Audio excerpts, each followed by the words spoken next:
Inilah video viral penganiayaan balita di tempat penitipan anak Babypreneur di Desa Lamgugup, Kecamatan Siah Kuala, Kota Banda Aceh pada 27 April lalu. Terlihat jelas seorang pengasuh berinisial DS mencewer telinga balita, menampar dan mendorong korban hingga terpelanting. Tak berhenti di situ, pengasuh juga terlihat menarik kaki balita ketika sang anak sedang makan. Polisi telah mendatangi tempat penitipan anak tersebut dan memanggil 6 orang saksi serta pemilik yayasan untuk dimintai keterangan. Satu terduga pelaku yakni pengasuh berinisial DS 24 tahun juga sudah ditangkap polisi. Kasus kekerasan tersebut diunggah ke media sosial oleh salah satu orang tua yang menitipkan balita mereka di daycare tersebut. Di tempat penitipan anak itu, para orang tua memang memiliki akses langsung ke CCTV yang bisa dicek lewat ponsel. Kepala Dinas Pendidikan dan Kebudayaan Kota Banda Aceh Sulaiman Bakri menyatakan hingga tahun 2026 di Kota Banda Aceh hanya 6 tempat penitipan anak yang berizin dan memenuhi persyaratan. Selebihnya adalah ilegal, termasuk daycare Babypreneur. Padahal tempat penitipan anak di Desa Lamgugup itu sudah beroperasi selama 5 tahun. Wakil Wali Kota Banda Aceh berjanji memeriksa dan menutup semua tempat penitipan anak di Banda Aceh yang tidak memiliki izin operasional. Pasti di tempat memang sudah tutup tempatnya, tapi yang pasti besok kami akan menindaklanjuti apa hal yang kita perlukan yang untuk daycare yang bersangkutan yang bermasalah ini akan kita tutup dan kita akan mengawasi daycare. Anak saya pasti kondisinya sekarang jadi korban ini. Bukan gitu dong.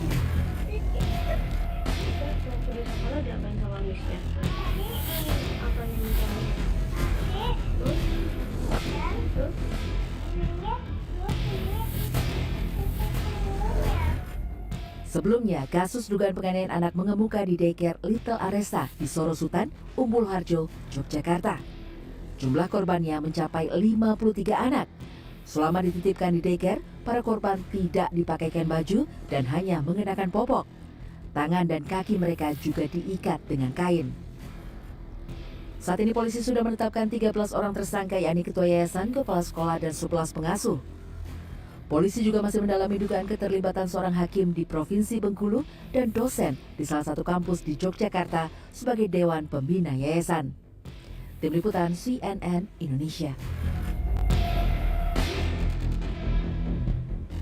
Assalamualaikum warahmatullahi wabarakatuh. Salam sejahtera buat kita semua.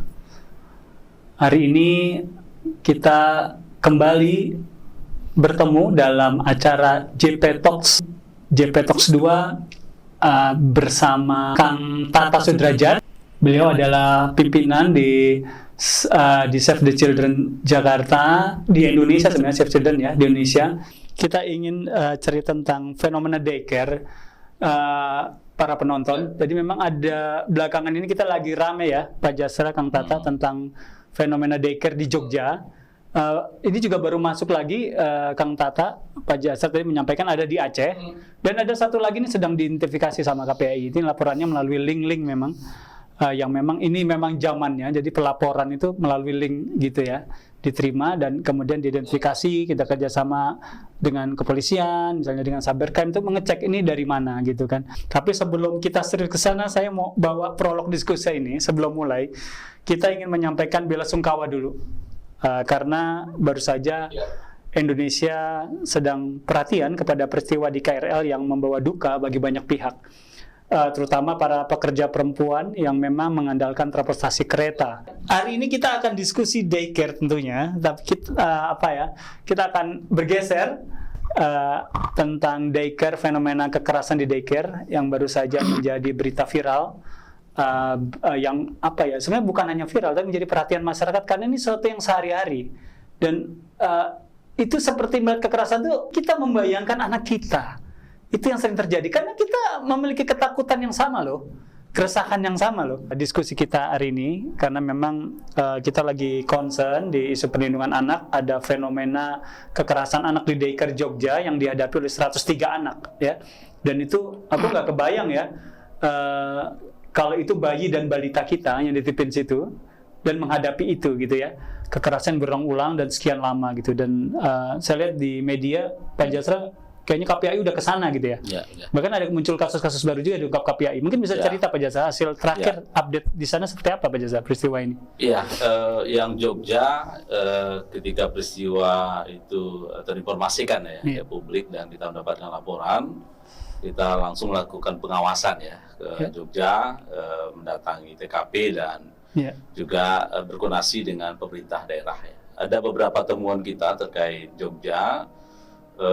Pertama kita melihat daycare ini menampung lebih kurang 103 anak ya.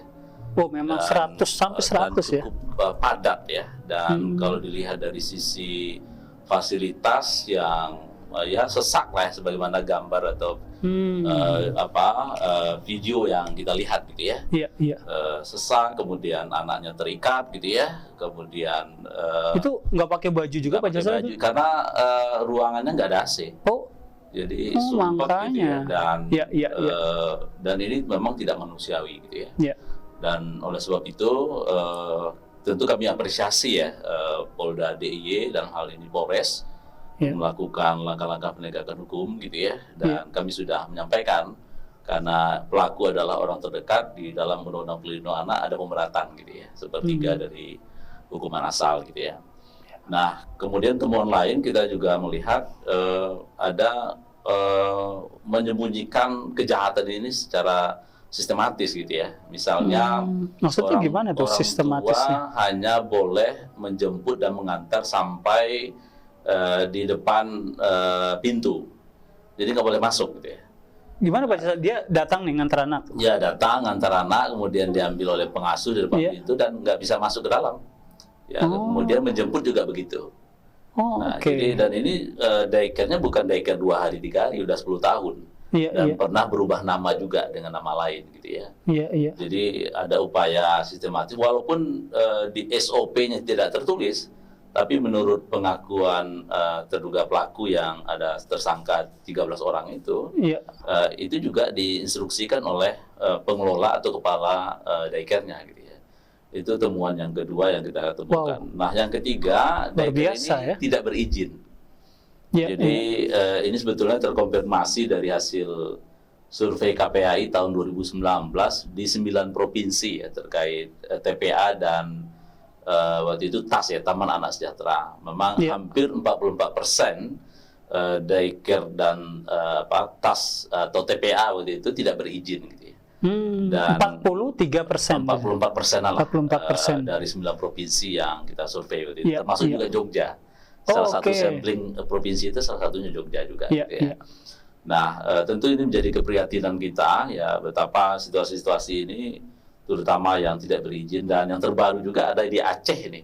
2 hari yang lalu informasi kita dapatkan, dan juga mengalami hal yang sama, tidak berizin juga, dan di mana SDM-nya melakukan kekerasan gitu ya. Nah, temuan lain dari daycare Jogja ini kita juga melihat gitu ya, sulitnya pengawasan ya yang dilakukan oleh masyarakat ya, karena tadi tertutup tadi gitu ya, dan kekerasannya dilakukan secara masif gitu ya, sistemik gitu ya, dan tentu ini adalah luka yang mendalam ya bagi korban terutama anak, yang saya kira kita dorong ya pemerintah daerah untuk melakukan pemulihan dan pendampingan, di samping tentu soal aspek penegakan hukum. Dan kita juga segera berkoordinasi juga dengan LPSK, karena ada orang tua yang sudah mulai ada yang mendatangi orang-orang yang tidak dikenal. Jadi saya kira tentu mudah-mudahan dari LPSK bisa memberikan perlindungan maksimal agar para orang tua ini bisa memberikan kesaksian untuk penuntasan dari sisi hukumnya gitu ya. Nah, ini beberapa temuan, dan lain tentu kami mengapresiasi juga Gubernur DIY dengan peristiwa ini mengambil langkah tegas untuk seluruh daycare yang ada di DIY yang tidak memiliki izin untuk ditutup. Langsung Gubernur minta tutup. Saya kira ini langkah antisipatif ya, agar peristiwa-peristiwa tersebut tidak berulang. Ini saya kira respon yang sangat baik, tapi tentu ini ada situasi fenomena tadi ya, sampaikan Pak Jasa, ternyata juga ada di Aceh. Iya, ada Aceh. Itu terjadi 2 hari yang lalu kita dapat informasi. 2 hari yang lalu. Artinya kalau kita melihat kasus-kasus ini, bahkan sebelumnya yang di tracking media Depok misalnya. Ya, itu tahun 2025-an ada Depok, ada Pekanbaru. Pekanbaru juga ya. Waktu itu juga ramai ditekan. Ini kan sebuah pengulangan ya saya kira ya. Jadi bagaimana melihat ini ya? Mungkin saya coba mengarah ke Kang Tata ini Kak. Bahwa sebenarnya peristiwa ini kan terlalu banyak Kang Tata ya, dan pengulangan gitu. Sebenarnya di Indonesia sendiri daycare ini kan saya kalau lihat tentang Kang Tata sangat expertise banget di alternative care ya. Bagian dari itu Kang Tata. Sebenarnya kalau pengalaman Save the Children sendiri Kang Tata, saya kira kan kalau saya baca di media, Save the Children termasuk punya aliansi pengasuhan di dunia ya. Melihat berbagai pengalaman negara-negara di dunia tentang ini Kang Tata. Kang Tata punya pendapat tentang ini, melihat pengalaman-pengalaman. Bagaimana Indonesia seperti apa Kang Tata kira-kira ke depannya ini dengan kejadian-kejadian ini? Ya, pertama mungkin saya perlu meluruskan ya antara daycare dan alternative care gitu ya. Iya, iya. Tapi mungkin baiknya kita mulai dengan melihat leveling dari bagaimana keluarga-keluarga menghadapi tantangan dan apa yang harus diperbuat gitu ya. Jadi pendekatan pekerjaan sosial itu udah membagi tingkatan ya. Jadi kita bisa membayangkan sebuah segitiga gitu ya. Segitiga yang paling bawah itu adalah yang disebut dengan sportif, ya. Yang kedua suplemen, dan yang ketiga substitutif gitu ya. Nah, suportif itu adalah pelayanan-pelayanan untuk para orang tua yang istilahnya itu garis pertama ya. Garis pertama ada kesulitan, ada tantangan, tapi masih bisa perannya masih bisa jalankan. Hanya dia butuh misalnya informasi, butuh komunikasi gitu ya, atau nasihat kayak gitu kan. Dan saya pikir begitulah kehidupan keluarga kan. Misalnya anak nih mau sekolah, kadang kan menjadi pikiran nih, mau sekolah di mana nih, gitu ya. Apalagi masuk SD waktu kecil kan, kita ingin sekolah yang terbaik, sekolah yang aman dan seterusnya. Mau tidak mau kan, misalnya kalau di perkotaan, orang tua biasanya kan nyari-nyari sekolah yang aman dan seterusnya.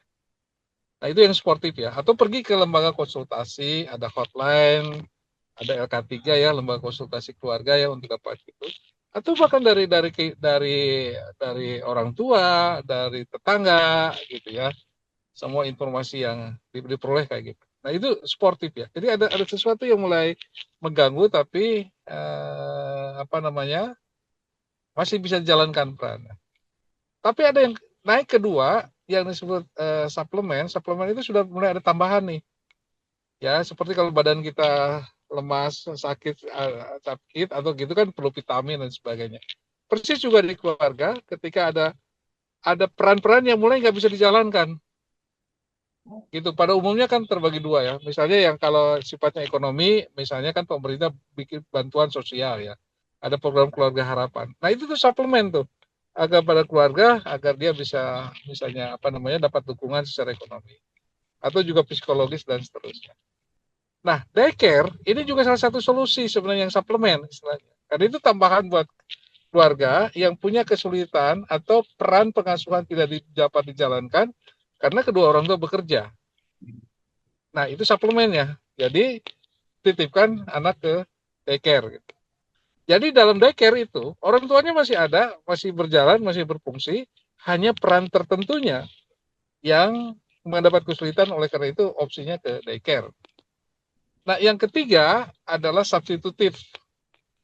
Nah, substitutif itu yang tadi saya maksud, itu tidak dapat dilaksanakan gitu. Sehingga memang perlu ada pengganti untuk si anak ini gitu ya. Dan kita bisa jajarkan gitu ya. Pertama ya PPBS Care ya, dari yang disebut kinship care gitu kan. Kinship care itu yang dari kerabat ya. Tadi Dr. Imelda juga kan ibunya yang membantu gitu ya dan sebagainya. Itu pengasuhan yang kinship care. Atau kadang-kadang papan bibi ya. Dan ada banyak istilah ya di Jawa, ada ngenger gitu ya. Ada ngukut anak, ada mupon anak dan seterusnya ya. Bahkan di Ambon pun ada yang disebut mata rumah. Di Minang nih udah jasta kan anak dibimbing kemenakan apa sih? Anak dibimbing, anak dipagu kemenakan dibimbing. Anak Gitu kan. dipaku kemenakan dibimbing. Nah, dibimbing. Nah, itu menunjukkan bagaimana masih ada kuatnya gitu ya peran keluarga. Nah, itu kinship care. Ada yang mulai masuk ke sistem ya, perwalian, foster care, pengangkatan anak, dan bahkan panti asuhan. Tapi panti asuhan adalah yang terakhir biasanya. Karena apa? Ketika sistem memang nggak ada. Jadi kalau alternatif care lebih kepada memang sudah nggak harus diganti gitu, harus ada penggantinya. Nah, tapi kalau daycare itu hanya sifatnya suplemen karena memang dia hanya memenuhi kebutuhan itu. Nah, tentunya sebagai sebuah opsi, apalagi ini harus dilaksanakan lembaga, memang semua unsur akuntabilitas itu memang harus diciptakan, harus dilakukan gitu. Nah, apa misalnya tadi ya pendirian dan sebagainya kayak gitu. Nah, menurut saya sih banyak yang bagus juga daycare di Indonesia ya. Karena sudah banyak sekali, ada banyak contohnya juga gitu ya. Tapi yang mungkin menjadi catatan saya kalau dibanding misalnya yang saya amati di London gitu ya. Pemerintah Inggris itu punya konsistensi antara kebijakan, program dan layanan gitu ya. Salah satu dari kebijakan mereka itu mengadop teori bonding and attachment dari John Bowlby. Ini sebenarnya teori lama tahun 60-an. Tapi sampai sekarang itu masih bisa digunakan untuk analisis. Jadi bonding attachment itu bagaimana menciptakan keterikatan dan kelekatan antara orang tua dan anak. Jadi mereka lebih menciptakan children center di mana tanggung jawab si orang tua itu juga harus terlibat gitu di dalam itu gitu. Kebanyakan pelayanan-pelayanan kita itu hampir tidak melibatkan orang tua. Ya, kalau tadi contoh yang di sana kan malah nggak boleh. Gitu ya. Panti asuhan, apakah orang tua terlibat? Tidak, malah kadang-kadang juga nggak boleh juga, gitu ya. Daycare, apalagi hampir semuanya tidak boleh. Padahal yang penting tanggung jawab orang tua, gitu kan. Jadi harus dilibatkan. Jangan dibatasi, malah harus dilibatkan. Nah, tapi ini antara soal kepentingan bisnis dan perlindungan itu, karena ini nggak bisa melakukan bisnis untuk anak-anak pengawasan kayak gitu hanya dari sisi bisnis saja, karena mereka adalah sosok yang punya tumbuh kembang bahkan memiliki hak anak yang memang harus dipenuhi dari awal dipastikan ya. Jadi saya kira gitu. Jadi lebih untuk daycare itu sendiri lebih di Indonesia pun saya kira sudah punya ada contoh-contoh baik seperti itu, bahkan di KPPA itu kan sudah ada akreditasinya. Dan sudah ada yang beberapa mendapat akreditasi. Itu artinya memenuhi standar-standar yang ditetapkan oleh pemerintah. Sementara itu Mas Farid. Iya, makasih Kang Tata. Tadi ada apa ya, pengalaman dari negara London ya tentang bonding dan attachment, justru malah engagement keluarga ya, supporting keluarga itu.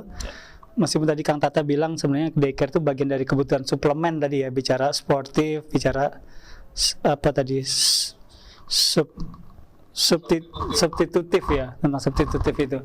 Nah ini iya ada situasi bagaimana pelibatan orang tua yang tadi kalau Pak Jasra bilang justru yang di Jogja nggak terjadi ya. Ini memang suatu yang menarik. Tapi saya ingin menggeser nih ke Dokter Imelda. Monitor dok. Monitor Mas. Nah ini tadi saya tuh menangkap dari Kang Tata tuh kayak harus ada prasyarat gitu ya di daycare itu ya. Jadi tidak bisa meninggalkan bonding dan attachment. Tapi kalau Pak Jas sendiri tadi melaporkan ada kekerasan yang sistematis dok di sana. Jadi gimana mau prasyarat bonding dan attachment? Anak-anak itu terpapar kekerasan secara sistematis dalam waktu yang panjang. Jadi saya ingin nanya ke dokter nih. Kira-kira anak-anak seumur itu dok, bayi, balita ya, melihat kekerasan itu akan seperti apa ke depannya? Terutama mungkin dokter juga punya pengalaman di ruang konseling dokter gitu ya, di ruang privat ketika bertemu keluarga. Ada fenomena-fenomena ini kan seperti apa sih dok ke depannya? Waktu saya mendapatkan informasi ini yang ada anak yang saya lihat diikat kakinya, bahkan mulutnya disumpol gitu ya supaya nggak nangis segala macam. Saya membayangkan Bapak 103 orang anak ya, Itu yang Ya, ketangkep sekarang kan ya, yang ketahuan. Sedangkan rumah daycare ini sudah 10 tahun loh. Saya membayangkan anak yang 10 tahun lalu dirawat di sana, saat ini sedang remaja, kelainan apakah yang dialami gitu kan? Apakah kita nggak melihat seperti itu bahayanya bahwa mental anak-anak kita ini, oh ternyata ada sebab dan akibat itu pasti gitu ya. Jadi saya sendiri jadinya membayangin apakah ada pasien saya yang salah satunya korban dari daycare tersebut gitu ya. Ini sangat mengerikan saat ada kekerasan yang terjadi pada seorang anak, apalagi di tahap balita ya Mas ya. Walaupun ini perlu pendampingan psikologis yang sangat intensif menurut saya gitu ya. Ini memang jadi peran penting nih KPA ini untuk mengawal anak-anak yang mengalami traumatik psikologis seperti ini, bukan psikologis hanya berupa tutur kata orang tua yang kasar pada anak gitu ya, mungkin hanya cubitan sekali dua kali dari orang tua, itu beda. Ini yang tiap hari dia alami, sehingga anak ini akan merasa sangat ketakutan, sangat rebelius, sangat uh, apa ya, sampai-sampai anak yang tadinya sih sudah kita tatur untuk tidak ngompol, dia bisa ngompol lagi loh Mas, gitu. Dia bahkan tidak mau lepas dari seorang ibu dan akan nempel terus-menerus, itu kalau anak yang masih balita dan 6 tahun kemudian ya. Tapi kalau misalnya mereka saat ini sudah remaja, bahkan dia ada rasa ketidakpercayaan sama orang lain. Gitu. Misalnya pengasuhnya itu perempuan, misalnya ya Mas ya, yang dia ketemuin itu yang melakukan kejahatan itu perempuan, dia nggak akan suka tuh sama perempuan Mas. Akan ada pergeseran terhadap gender seperti itu ya. Bahkan dia akan merasa dia akan lebih nyaman pada seorang laki-laki, misalnya dia laki-laki gitu ya.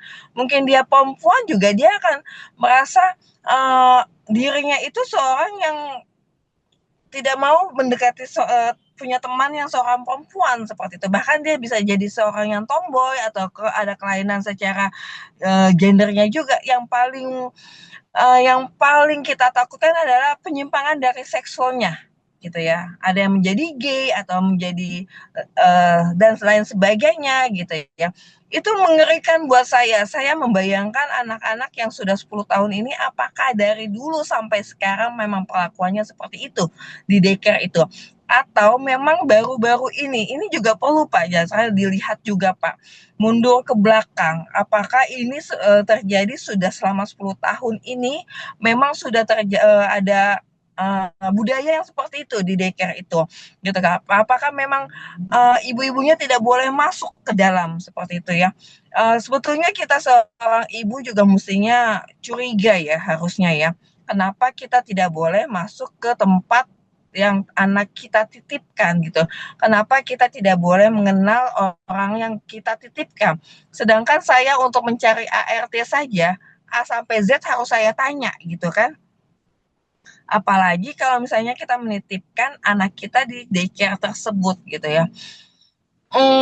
Ini memang kejadian yang seperti ini yang paling menakutkan bukan dari sisi orang tuanya ya, tapi sisi anaknya secara psikologis penyembuhannya ini malah jangka panjang, Pak. Ini yang saya soroti untuk kedepannya gitu, ya. Banyak banget yang perlu dibenahi pada anak-anak yang mengalami seperti ini. Kan waktu itu juga ada dikatakan bahwa anak itu takut untuk masuk ke dalam gitu ya. Itu paling jelas sekali ada rasa takut pada anak, bukan hanya takut ke dalam. One day dia akan rasa takut berlebihan kepada semua orang gitu. Itu yang perlu kita antisipasi juga gitu Pak. Ya saya mohon untuk peran serta dari KPA ini nih untuk mendampingi anak-anak secara psikologis. Sekarang anak-anak ini, aduh kalau saya udah mulai ngomongin anak-anak ya saya membayangkan anak saya mengalami hal yang sama gitu ya. Jadi saya hampir merasa saya juga ngalamin sebagai seorang ibu gitu ya, saat saya tidak ada anak saya gitu, saat anak saya ada apa-apa gitu kan, pasti kita seorang ibu hatinya sebetulnya nggak tenang gitu.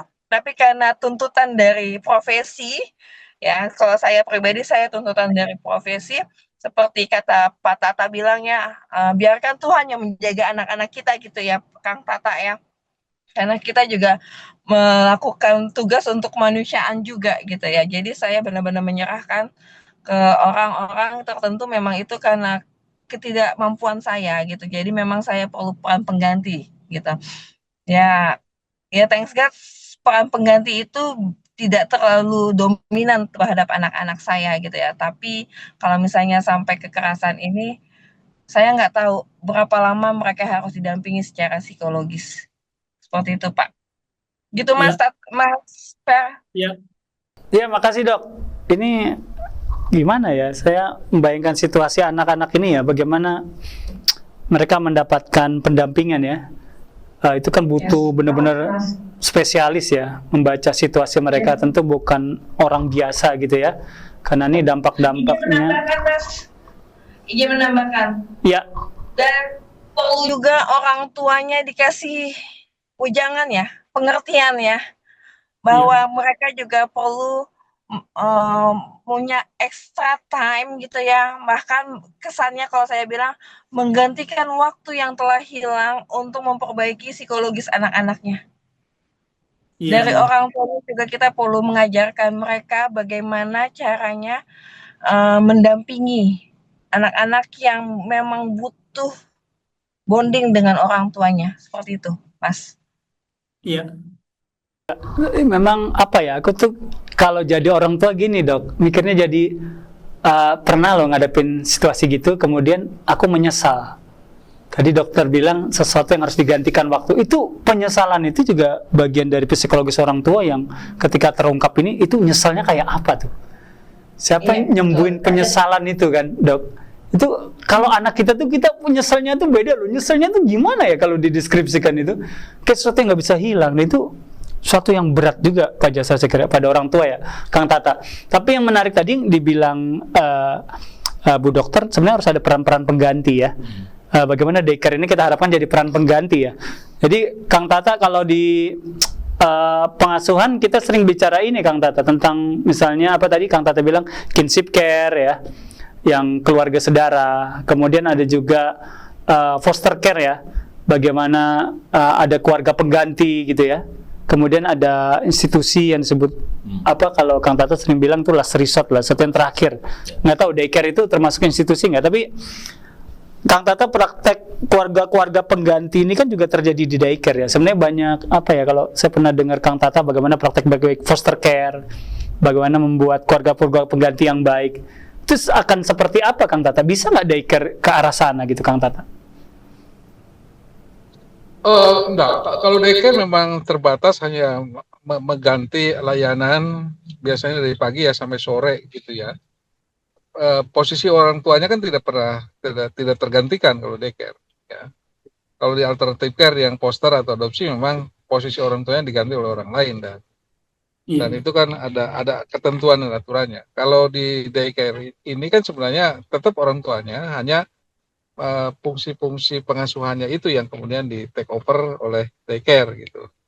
Jadi sebenarnya daycare itu, penyelenggara daycare itu harus memahami faktor itu gitu ya. Faktor bahwa dia itu harus menyediakan pengganti orang tua di dalam masa pagi sampai sore itu gitu loh. Dan tentu saja dengan kualitas pengasuhan yang baik, misalnya jumlah pengasuh, rasio pengasuh dengan anak, cara-cara pengasuhan dan sebagainya. Kalau melihat kasus seperti ini, jelas bahwa tidak ada nih kemampuan untuk melakukan pengasuhan. Karena memang begini, kalau anak-anak kecil gitu ya, balita kayak gitu, ini sedang masa aktif-aktifnya gitu, bergerak ke sana kemari, dan itu kan memang merepotkan untuk orang tua gitu ya, orang dewasa gitu kan, pasti apalagi jumlahnya banyak kayak gitu. Oleh karena itu kelihatan mereka ngambil keputusan diikat semua. Dan dulu ada kasus di Surabaya, bukannya diikat, ini juga mungkin perlu konfirmasi Pak Jasra, apakah juga anak-anak itu diberikan obat tidur atau tidak gitu ya.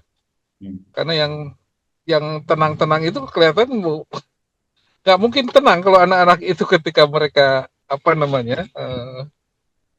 tidak sadar atau tidak tidur, pasti banyak bergerak kayak. Dan ini nggak mau pusing kayaknya pengasuhnya. Jadi itu caranya. Nah itulah, jadi meskipun imbauan sementara itu adalah memang mereka harus tetap memberikan pengasuhan yang berkualitas. Oleh karena itu sebenarnya dalam transaksi bisnisnya ya memang harus membayar kayak gitu, tapi juga pelayanannya juga harus baik gitu.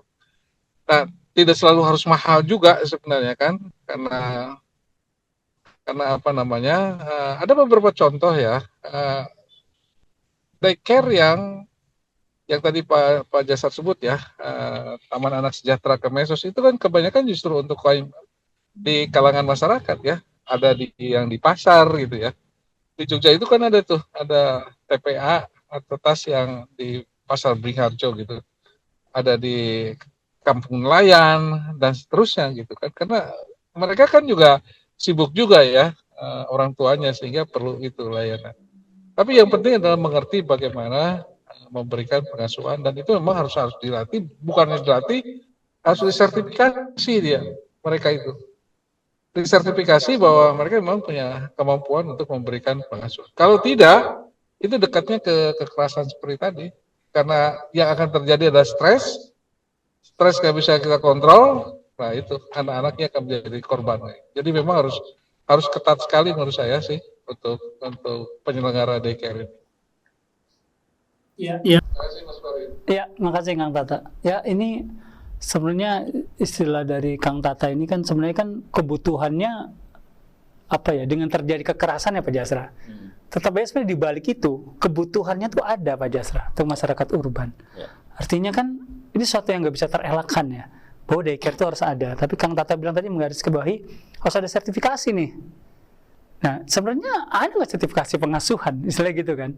Ada nggak sertifikasi pengasuhan seperti sertifikasi profesi yang lain, ya kan? Bahkan saya mendengar nggak mudah nih. Saya nih ya, saya ini jujur aja anak yang dulu di panti asuhan, nggak ada tuh ibu saya perlindungan profesi sebagai pengasuh misalnya Pak Jasa. Tapi satu sisi ada kebutuhan tadi Pak Jasa. Nah kalau Pak Jasa melihat di Indonesia ini dengan kebutuhan yang memang ada, sebenarnya datanya anak-anak yang memang butuh pengasuhan itu memang banyak nggak sih Pak Jasa di Indonesia? Berarti kan nggak bisa ya hanya sekedar dilihat daycare ditutup atau apa Pak Jasa. Tapi bagaimana daycare itu kemudian yang kata Kang Tata lagi justru butuh disertifikasi, butuh dikapasitasi, bagaimana izinnya segala macam. Bahkan pengawasan KPI bilang itu masih SMA, bagaimana mereka mengasuh, bagaimana kebutuhan pengasuhan Indonesia sebenarnya Pak Jasra kalau melihat situasi. Ya, kalau TPA ya TAS atau dengan nama lain itu sebetulnya kan ini kan berjamur itu kan di daerah kota ya. TPA itu tempat penitipan anak. Kalau ya, TAS TAS Taman Anak Sejahtera gitu ya. Dan memang nama-nama ini kan terus berkembang. Misalnya Kemenduk Bangga itu ada lagi ya, namanya Taman Tamasya gitu ya. Tamasya. Itu juga taman penitipan anak juga gitu Okay. ya. Jadi kita berharap jenis-jenis dan model-model daycare ini kan pertama tentu mendorong pemerintah ya untuk bisa mensosialisasikan secara terus-menerus gitu ya, karena ada fakta yang dari 2 kasus ini, Aceh dan Jogja, kemudian sebelumnya itu ada Pekanbaru gitu ya, itu kan nggak punya izin gitu ya. Nah oleh sebab itu kita dorong ya pemerintah untuk memastikan agar lembaga ini ada izin ya, sehingga ketika dia ada izin ya tentu ada instrumen ya pengawasan gitu ya, kemudian ada standarisasi ya, dan bahkan bagaimana SDM ini dilatih gitu ya. Tadi Kang Tata soal pengasuhan, soal social guarding gitu ya.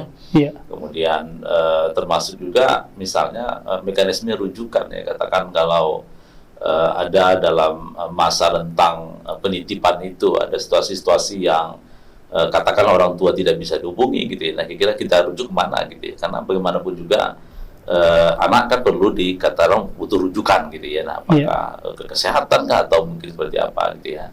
Nah itu satu hal. Nah kemudian yang kedua, kita melihat ini di survei kita ya di 2019 ya, dari 19 provinsi yang kita survei termasuk juga Jogja gitu ya. Memang rata-rata pengasuh di daycare ini kan tamatan SMA gitu ya. Iya. Dan di mana tamatan ini rata-rata tidak dilatih juga gitu ya. Belum lagi bicara soal jam kerja yang begitu panjang gitu ya. Kemudian rasio pengasuh kalau di Jogja ini kan dari 103 anak dengan tersangka 13 ya, kalau kita rasiokan ya 1 berbanding berapa? 8-9 ya lebih kurang per anak. Yang saya kira tentu ini tidak mudah ya melihat anak-anak balita yang begitu aktif ya dengan karakter-karakter yang cukup beragam ya. Tentu ini harus SDM-nya harus kuat gitu ya dari sisi bagaimana memastikan tumbuh kembang anak ini bisa terlindungi selama penitipan tersebut ya. Nah kemudian yang lain kan Tata, kita sebetulnya juga punya pengalaman di mana misalnya panti-panti asuhan masa lalu dan mungkin sekarang ya yang juga banyak tidak punya izin gitu ya. Ya tentu pemerintah harus memastikan gitu ya kalau bagaimana mereka misalnya segera mempercepat perizinan itu gitu ya, sehingga layanan-layanan ini bahkan diumumkan pada masyarakat gitu. Ada pilihan-pilihan daycare yang katakanlah kalau di Kementerian PPA itu kan ada pedoman TARA ya, Taman Asuhan Ramah Anak, yang itu ada levelnya gitu ya. Yang saya kira itu bisa diterapkan gitu ya. Nah sehingga percepatan ini masyarakat tidak dirugikan, apalagi anak ya, yang saya kira penting ya untuk memastikan layanan itu memang layanan yang ramah bagi anak gitu ya. Jadi memang kita melihat hulu hilir tentu dipastikan di sistem pelindungan anak kita di hulu ya, tentu tadi Kang Tata menyampaikan bagaimana mandat menjadi keluarga soal pengasuhan gitu ya. Kita berharap keluarga derajat ketiga itu menjadi pengasuh utama gitu ya, nenek kakek gitu ya. Dan kalau itu tersedia kita dorong ke sana gitu ya. Dan tentu tersedia dan memiliki kapasitas pengasuhan gitu ya. Tapi kalau tidak tersedia, apalagi keluarga kota ya, yang saya kira hanya suami istri gitu ya, nggak ada keluarga lain gitu ya. Nah maka pilihan-pilihan daycare ini ya harus pastikan juga keamanan dan kenyamanannya gitu ya. Dan termasuk juga misalnya beberapa daycare yang juga pernah saya kunjungi gitu ya, ada misalnya ada CCTV yang dimana terkonek dengan handphone orang tua gitu ya, sehingga dia bisa melihat secara terbatas ya terkait tumbuh kembang anak tersebut gitu ya, atau melihat secara real time ya tempat-tempat yang dimana itu bisa diakses oleh orang tua gitu ya. Nah, saya kira tentu ini menarik ya untuk model-model layanan ke depan ya. Tentu lagi-lagi kita berharap pemerintah daerah dengan kasus Jogja kemudian Aceh yang terbaru gitu ya, tentu harus bergerak secara cepat ya agar setiap layanan yang tersedia itu memang betul-betul memastikan ya tumbuh kembang anak kita bisa aman, nyaman, dan orang tua tentu merasa nyaman juga ketika dia bekerja atau meninggalkan anaknya, katakanlah di waktu-waktu tertentu gitu. Iya. Ini yang tadi Pak Jasra bilang, saya jadi kepikiran ini, yang jadi banyak di berita itu kan bicara soal izin misalnya Pak Jasra. Izin itu sebenarnya di mana Pak Jasra? Yang disebut izin itu. Jadi kita melihat kalau ada juga melalui misalnya mekanisme di Dinas Pendidikan Kabupaten, ada namanya TPA ya, tempat pendidikan anak. Itu biasanya satu paket dengan TK atau PAUD ya. Dia masuk pendidikan formal dan formal dan non formal gitu ya. Itu mudah nggak ngurus izinnya? Ya kalau kabupaten kota saya kira aksesnya sangat. Enggak, karena dibilangnya kok kayaknya banyak yang nggak punya izin. Jangan sulit izin ya Pak Jasra? Ya saya kira bisa diakses gitu ya, dan tidak terlalu sulit gitu ya.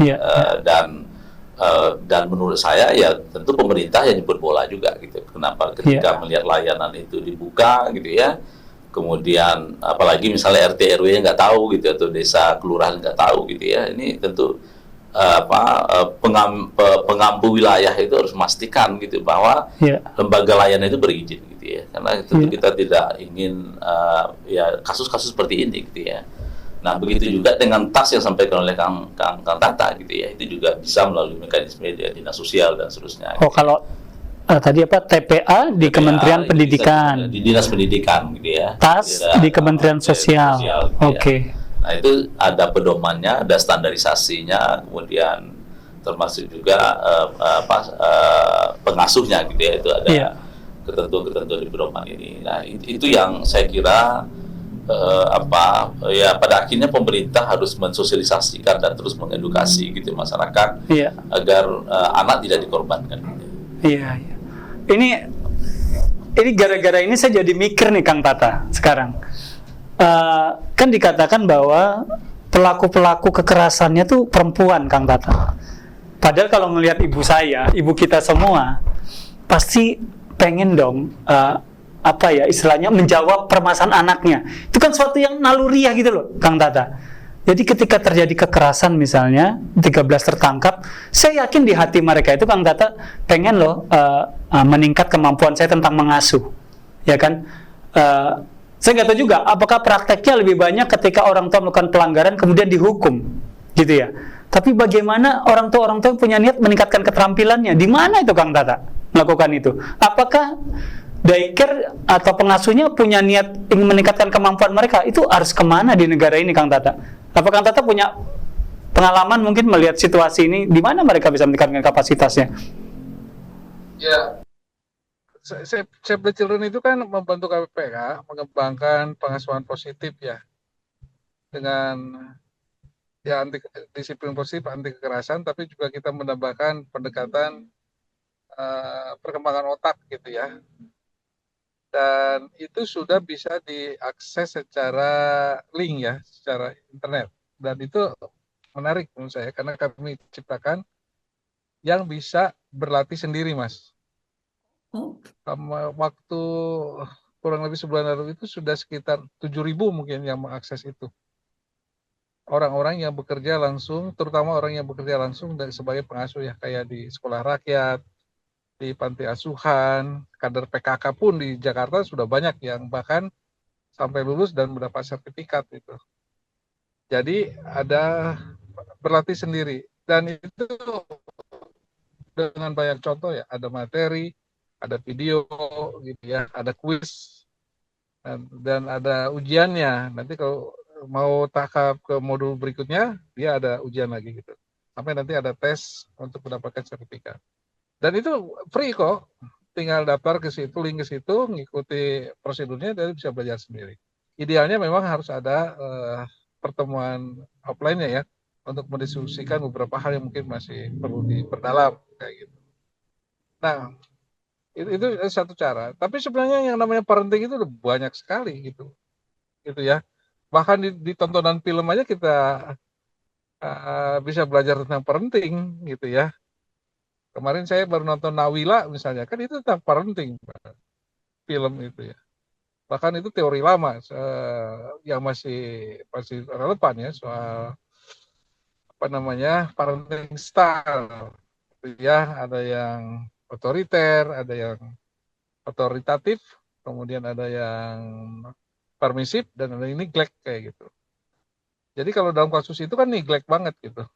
Jadi betul-betul neglect itu ya berisi penelantaran, bahkan juga dengan kekerasan. Jadi itu ada memang gaya-gaya seperti itu yang mereka pikir akan mengubah anak. Tidak. Kekerasan itu tidak pernah bisa menumbuh kembangkan anak dengan baik, bahkan menempatkan mereka dalam risiko yang berbahaya. Nah, menurut saya parenting jadi bisa diakses, tapi lepas dari parenting itu kualifikasi orang-orang yang bekerja untuk anak ini ya harus dipenuhi gitu ya. Karena nggak mungkin itu hanya orang-orang yang mencari pekerjaan kan. Karena kalau hanya orang yang mencari pekerjaan, mendapat pekerjaan harus mengasuh anak, yang muncul nanti stres ya. Karena tadi saya katakan, karena mereka sangat aktif ya di bawah 5 tahun, sana kemari dia bisa stres. Dan dalam parenting yang kami kembangkan dan pengembangan otak itu justru bagaimana mengatasi stres itu gitu ya. Bagaimana mengatur stres sehingga misalnya tidak terjadi pada kekerasan pada anak gitu. Nah itu kan dimulai sebenarnya kan dari stres dulu gitu. Dan sudah ada beberapa yang mencoba itu ya, akhirnya bisa mengatur tentang bagaimana mengatasi stres supaya tidak berujung kepada kekerasan. Itu Mas. Ya tadi menarik sih ya Pak Jasa, Dr. Imelda. Tadi dia menarik tentang itu Pak Jasa. Kang Tata bilang pengasuhan positif ya. Bagaimana itu ada panduannya. Sekira ini sesuatu yang menjawab lah minimal kehausan masyarakat kota terutama para perempuan yang berprofesi di daycare gitu ya. Saya kira ini kebutuhan gitu loh. Jadi kalau boleh Kang Tata nanti itu bisa panduannya ditaruh di channelnya Pak Jasra gitu, misalnya di sini. Bisa diakses ya. Diaksesnya di mana gitu kan? Karena saya kira ini yang perlu dijawab, kan ini kebutuhan. Penghukuman, penyesalan, tapi ini ada kebutuhan yang juga harus dijawab. Itu yang saya kira penting. Makasih Kang Tata, nanti kalau di share itu ya tentang pengalaman Save the Children, tentang itu bahkan bisa ternyata mengakses pelatihannya gitu Kang Tata ya. Mungkin bisa mengundang juga bahkan Kang Tata, daycare bisa mengundang gitu ya, untuk mereka mendapatkan kapasitas secara langsung gitu Kang Tata, bisa itu ya. Iya, tinggal ketika itu Google ingin lebih KPPH gitu. Iya. Nah itu sudah terhubung pada database. Itu ada posisinya modul di situ. Tinggal pilih nanti ada yang respon positif gitu. Nah itu termasuk yang favorit. Iya. Tinggal yang favorit tinggal belajar di situ. Oke, makasih banyak Kang Tata. Saya ingin bergeser dulu nih Pak Jasra Kang Tata ke Bu Dokter.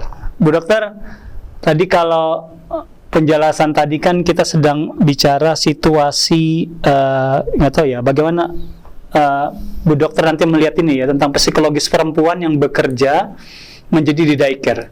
Saya sedang membayangkan mereka ini tadi kalau kita bicara pengasuhan itu kan sesuatu pekerjaan yang nggak ada jamnya katanya, 24 jam gitu ya. Jadi kadang perempuan-perempuan ini yang nggak tahu ya, saya melihat ART itu atau daycare pengasuh-pengasuhnya itu kayak sesuatu profesi yang paling ujung gitu Dok, yang paling terakhir. Jadi psikologis pekerjaannya, sebutan untuk pekerjaannya itu juga kayak merendah, apa ya, bukan rendah gimana ya, ya pembantu, ya apa gitu ya. Itu kan ada situasi, tapi di sisi lain Dok, dia mengurus sesuatu yang sangat mulia, seorang anak ya kan. Ini kan sesuatu yang profesi sebenarnya sangat mulia, tapi situasinya kayak begitu, jamnya, sulitnya, terus pendapatan yang rendah Dok. Itu kan ada situasi pekerja yang psikologisnya sudah seperti itu Dok. Bagaimana mereka mau mengasuh segala macam itu Dok? Saya sedang menggambarkan situasi itu seperti apa Dok ya dihadapi perempuan-perempuan yang seperti ini. Nggak ada jaminan, nggak ada perlindungan di profesi itu. Psikologisnya gimana tuh Dok?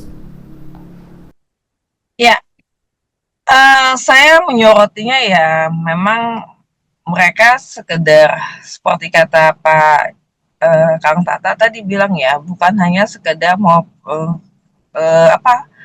pilihan terakhir gitu ya kesannya ya, bahwa ini pekerjaan yang bisa dia terima seperti itu karena sudah tidak ada pekerjaan yang lain gitu ya. Namun boleh kita lihat dulu ya, mereka kan kata-kata tamat SMA ya. Di undang-undang kita saja mengatur pernikahan minimal umurnya 21 tahun, 19 tahun untuk perempuan. Benar ya Pak? Masih 19 tahun nggak ya untuk perempuan ya? 19 tahun. Kedua-duanya. Benar ya? Ya, minimal. Iya. Minimal ya. Nah, itu kan artinya kita menyoroti kematangan seorang perempuan untuk menjadi seorang ibu gitu. Sedangkan ini anak SMA gitu ya, mungkin 18 tahun, 17 tahun, mereka harus mendidik dan menjaga anak orang lain gitu ya. Wajar lah ya, secara manusiawi kasih sayang diberikan mereka itu pasti terbatas, satu. Kedua, kapasitasnya mereka juga gitu ya. Apakah mereka bisa menjaga 3-5 orang anak per pengasuh? Kita aja seorang ibu ya punya balita sampai 5 orang misalnya. Bayangin Pak, kalau istrinya punya balita 5 orang gimana Pak? Stres gak tuh Pak? Kayak gitu Pak jatuhnya gitu ya. Jadi ini juga perlu diatur juga gitu loh, jumlah pengasuh bisa mengasuh berapa anak sebetulnya. Saya aja sebagai seorang ibu gitu, ini anak saya sendiri. One day mereka lagi melakukan sesuatu, sejago apapun parenting saya ilmunya gitu ya, kalau dihadapkan sama kenyataan, teori itu tidak bisa dilaksanakan gitu ya. Dan itu perlu latihan yang terus-menerus seperti itu. Dan memang di sini memang perlu ada pembinaan yang terus-menerus pada para pengasuh-pengasuh ini, tidak bisa hanya diajari satu kali, sertifikasi satu kali. Boleh dibilang kami di dokter aja gitu ya, untuk mengatasi emergensi darurat. Kami per 3 tahun harus ada resertifikasi gitu ya. Ya, kami juga maunya seperti itu juga gitu ya untuk daycare ini. Ini sesuatu yang perlu disoroti gitu. Kemampuan dari seseorang itu bagaimana, berapa banyak anak yang bisa mereka rawat, satu. Kedua, kemampuan parenting yang dipelajari oleh mereka. Sebetulnya mereka kalau parenting secara e-learning sendiri, belum tentu kapasitas seseorang itu belajar otodidak dengan didampingi seorang guru itu. Tiap orang itu berbeda gitu. Ada yang bisa otodidak, belajar sendiri, ada yang harus didampingi oleh seorang guru gitu. Ini juga kita perlu pahami juga gitu. Banyak banget lah ya yang perlu kalau misalnya dibilang izin yang sulit, kata Pak siapa saya jadi lupa tuh. Izinnya Pak Farid. Memang harus sulit gitu loh, memang harus ada standar gitu, tidak boleh asal untuk untuk merawat seorang anak gitu loh. Bukan sesuatu yang sulit, itu dibuat-buat sulit karena mereka tidak bisa memenuhi gitu loh.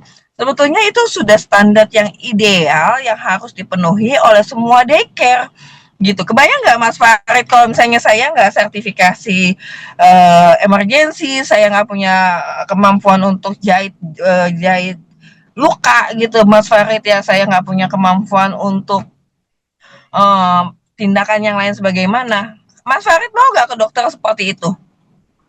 Saya harus membayarkan pelatihan lagi gitu kan. Ya itu wajar, memang perlu gitu. Itu yang perlu dibicarakan juga dengan daycare-nya, biaya untuk training gitu ya. Memang perlu ada biaya gitu ya, walaupun sedikit. Yang itu yang saya sempat bahas sama Pak Jasa ya, setidaknya ada subsidi lah dari mana gitu ya, yang mungkin bisa diusahakan sehingga pemilik daycare ini, keinginan mereka untuk membantu itu terlampiaskan gitu loh Pak, dengan keterbatasan tersebut gitu ya. Wah, saya balik lagi peran KPAI lagi gitu ya. Kayaknya Dokter Imelda bolak-balik minta KPAI lagi nih gitu ya. Terima kasih Dok untuk mengingatkan ya peran KPAI. Jadi kalau misalnya Dokter Imelda yang ngomong, mungkin mereka nggak akan dengar Pak Jasa ya. Tapi kalau KPAI yang ngomong, pasti mereka akan mendengarkan gitu. Saya setuju dengan izin lain segala macam. Bagaimana? Saya setuju dengan sertifikasi, saya setuju dengan pembatasan satu orang neni bisa merawat berapa orang anak gitu. Itu perlu gitu. Dan ini tujuannya untuk kedepannya gitu ya. Saya setuju banget untuk pendampingan, untuk pelatihan parenting yang bisa secara langsung gitu ya, dengan orang-orang kedinasan, di mana dilakukan secara free mungkin ya. Kalau misalnya daycare-nya bilang biaya lagi, yuk dibantu gitu loh, dibantu oleh mungkin KPPA juga bisa bantu gitu ya di wilayah gitu ya. Kita bisa bergandengan tangan lah ya. Bagaimana caranya kita bergandengan tangan? Mungkin bahkan dari pihak kesehatan, puskesmas sekalipun bisa membantu gitu ya. Saya yakin lah kalau kita bergandengan tangan pasti ada caranya. Itu yang perlu banget, karena memang kita seorang ibu saja punya anak 5 orang balita misalnya, saya membayangkan gitu ya, gimana seorang ibu yang akan nggak stres gitu ya. Pasti stres juga gitu loh, walaupun itu anak-anak saya semua. Tapi kan ini anak bukan anak dia gitu kan. Jadi wajar lah ya, manusiawi kalau saya sih lebih ke secara logikanya itu manusiawi. Jadi kita harus izin itu yang perlu diperketat gitu sih Pak. Demikian Mas Farid yang bisa saya kasih. Iya, jadi saya juga jadi terpikir ya, mungkin Pak Jasa Kang Tata terpikir ya, bagaimana anak-anak yang disurvei pengawasan KPAI tadi di 19 provinsi, 9 provinsi, anak-anak di daycare, masih SMA dengan psikologis yang seperti itu Dok ya, tadi dokter menjelaskan itu, saya kira suatu yang penting jadi evaluasi juga ya, di tentang peristiwa-peristiwa ini. Jadi nggak sederhana aja hanya kekerasan. Ini di belakangnya tuh deretan-deretannya ada penyebab-penyebab yang memang harus ditarik ulur sebelum kekerasan terjadi agar ini menjadi prasyarat tadi. Kan Tata juga dari awal mengingatkan ada prasyarat-prasyarat sehingga daycare itu harus punya sertifikat segala macam, dokter juga setuju, Pak Jasra setuju.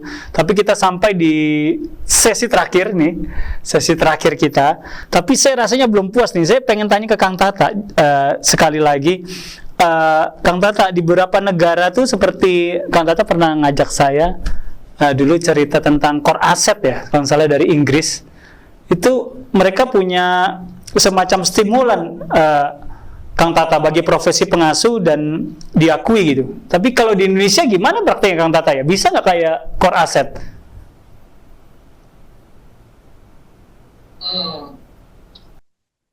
Kalau ya ini apa namanya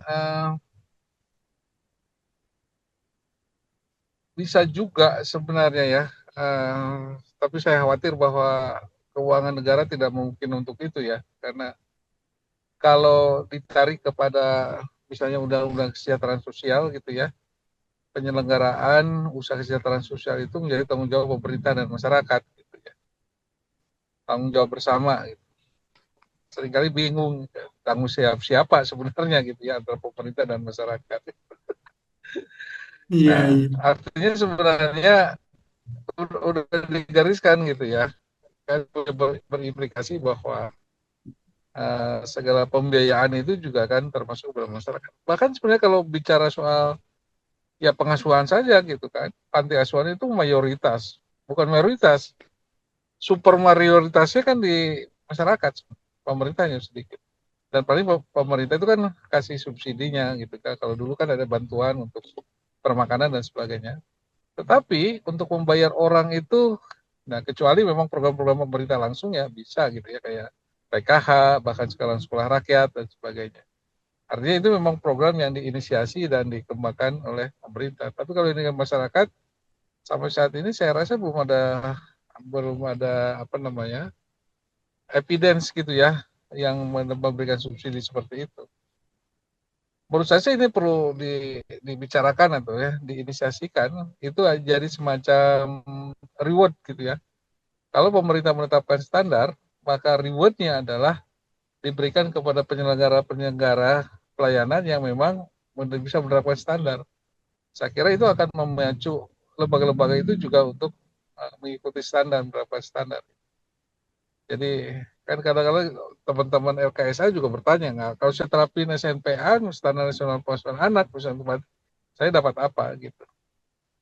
Menurut saya hal-hal yang sifatnya pragmatis itu juga memang harus diperhitungkan gitu ya, dan dengan pembiayaan dan seterusnya kayak gitu. Jadi untuk saat ini mungkin kita bisa mulai mengasosiasikan kayak gitu ya. Nah, kalau di luar memang ada beberapa ya, kayak Inggris juga memberikan itu, terutama juga memberi bagi yang nangani yang disabilitas, Mas. Dalam contoh-contoh foster care atau adopsi itu kan orang tidak mau keluarga itu mengasuh yang mereka yang disabilitas kan.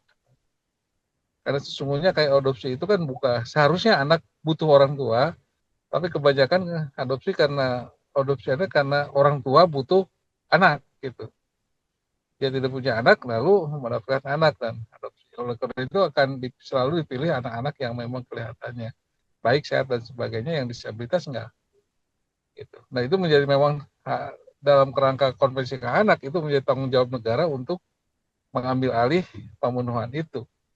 Oleh karena itu kalau di pemerintah Inggris memang diberikan insentif bagi mereka yang bukan hanya pada pegawainya ya, orang yang bekerja, bahkan bagi keluarga-keluarga yang mau menjadi foster parent bagi anak-anak itu memang ada subsidi.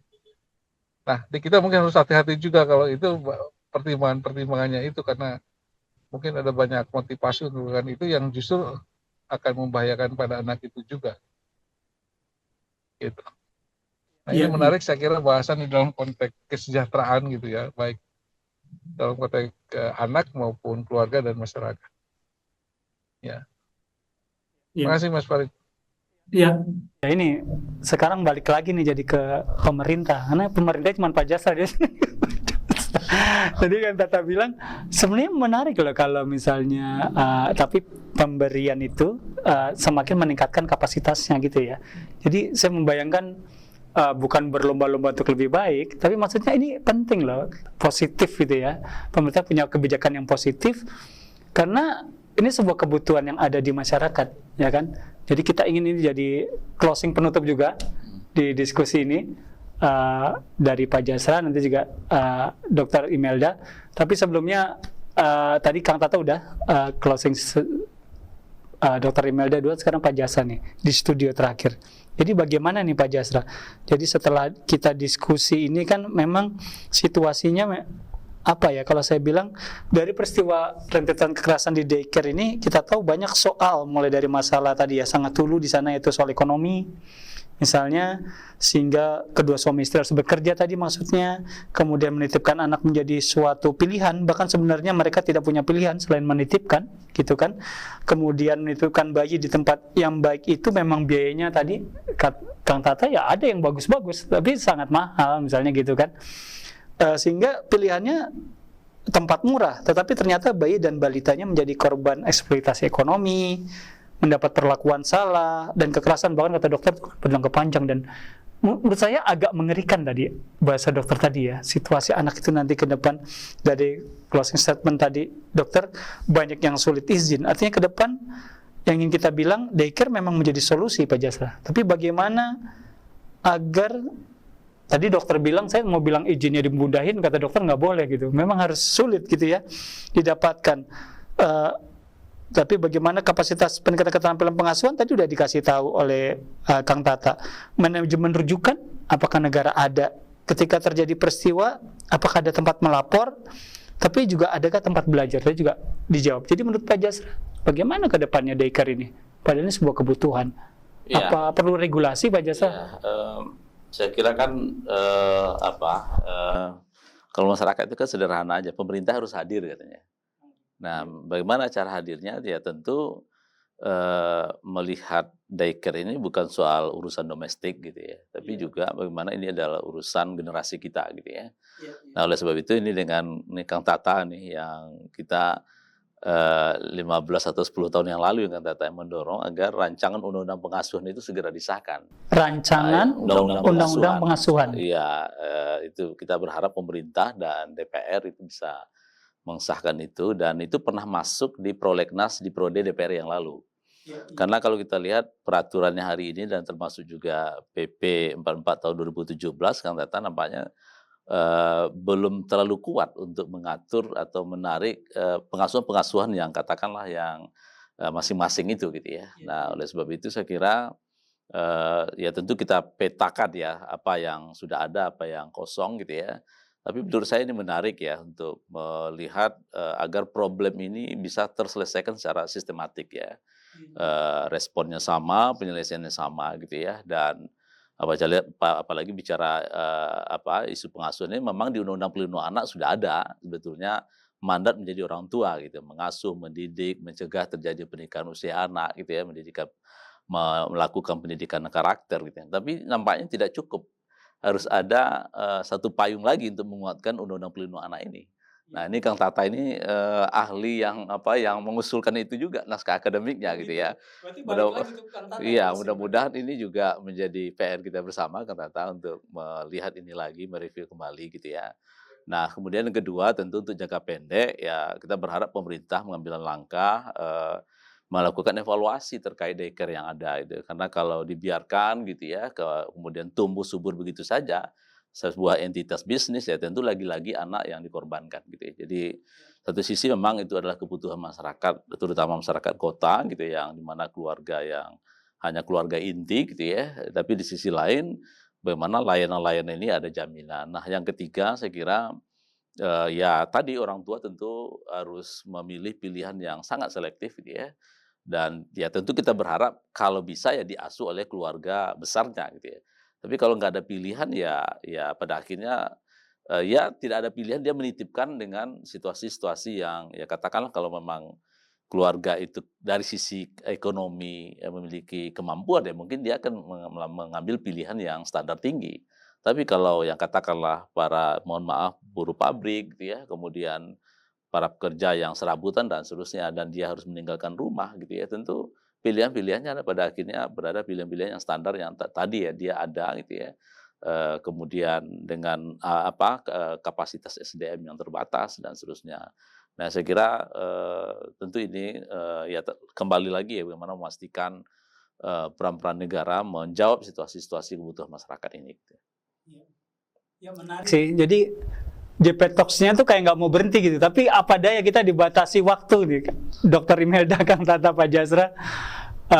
Kita udah lebih dari 1 jam. Tapi kira saya secukupkan. Tapi jadi PR lagi nih Pak Jasra. Karena tadi Pak Jasra menyebut ya kalau memang kebutuhan, regulasinya harus ada. Dan ternyata ada rancangan undang-undang pengasuhan. Terus bagaimana mendorongnya? Nah kayaknya itu masuk ke JP Talks 3 aja ya Dok ya. Kita setuju ya. Jadi kayaknya soalnya sedikit kali Mas Farid. Gimana Kang Tata? Jadi gini, keterlibatan KPPA ya sebagai contoh adalah karena waktu itu ada instruksi Presiden Joko Widodo gitu ya, supaya merintis pembentukan daycare di lingkungan perusahaan gitu, Mas Farid. Nah, karena apa? Supaya kan di satu sisi secara ekonomi kan mendorong keterlibatan perempuan di dunia kerja ya kan. Kan itu juga bisa mendorong produktivitas kayak gitu. Tapi bagaimana si perempuan atau kaum ibu itu juga mendapatkan ketenangan dalam bekerja, oleh karena itu didorong dibentuk daycare di perusahaan-perusahaan. Nah, tapi saya kira perkembangannya tidak pesat gitu. Artinya memang perlu ada satu keputusan besar dari pemerintah memang bagaimana mendorong perusahaan-perusahaan itu bisa mendirikan daycare yang tentu bisa diatur ya. Apakah kalau lingkungan pabrik ya yang penting aman lah maksud saya, karena lingkungan pabrik juga mungkin tidak aman yang bisa didukung oleh itu gitu ya. Jadi menurut saya itu juga satu agenda yang kita bisa dorong ya. Jadi mempermudah ini untuk orang tua ya. Makasih.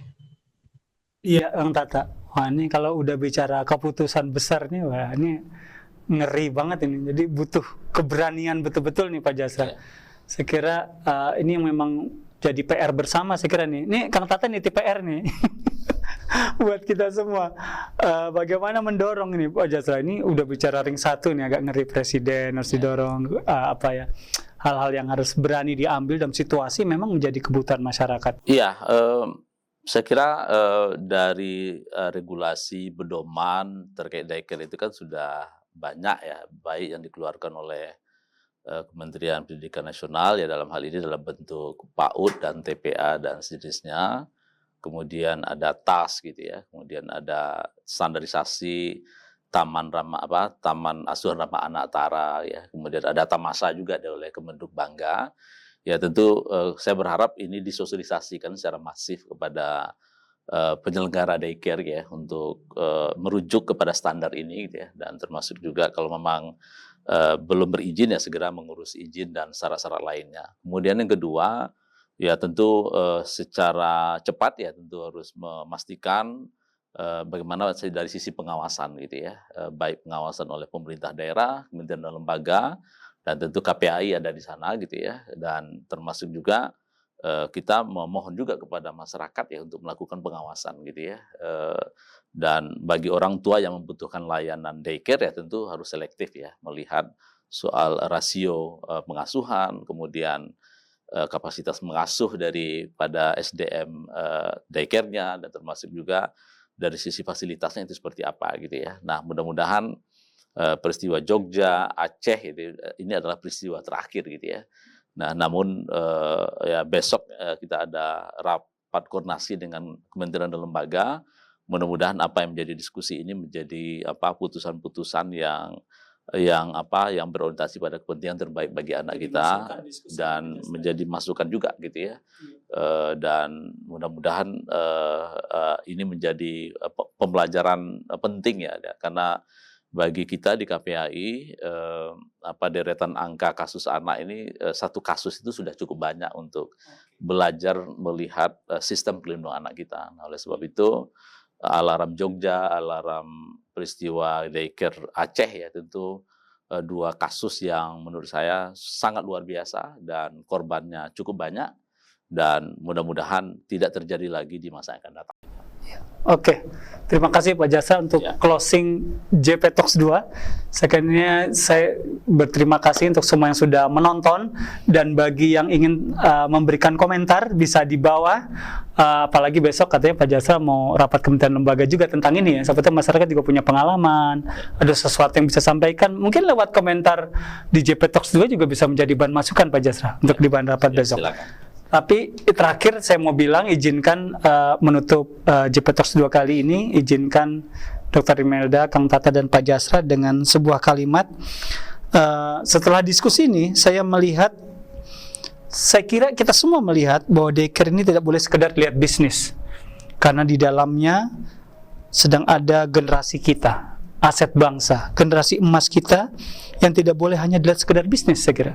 Saya kira ini sesuatu yang aset besar bangsa ya, bukan barang, saya bilang sebuah aset ya, tapi hal besar yang harus kita nggak boleh hanya melihat sisi kekerasannya. Ini masa depan anak-anak, daycare menjadi bagian itu. Saya kira itu yang ingin ditutup dapat JP Talks kali ini. Mudah-mudahan dengan edukasi ini kita bisa, kata Kang Tata, mengisi ruang-ruang kosong ya Pak Jasra, agar masyarakat teredukasi, kemudian masyarakat juga paham sebenarnya apa yang terjadi, alternatif pengasuhan yang kemudian terjadi di masa kini yang begitu banyak beragam. Bahkan tadi Pak Jasra, Kang Tata bilang menggarisbawahi bahwa regulasi kita ini sudah harus mulai bicara rancangan undang-undang pengasuhan anak misalnya, dengan munculnya keragaman pengasuhan ya, digital, daycare, banyak sekali saya kira.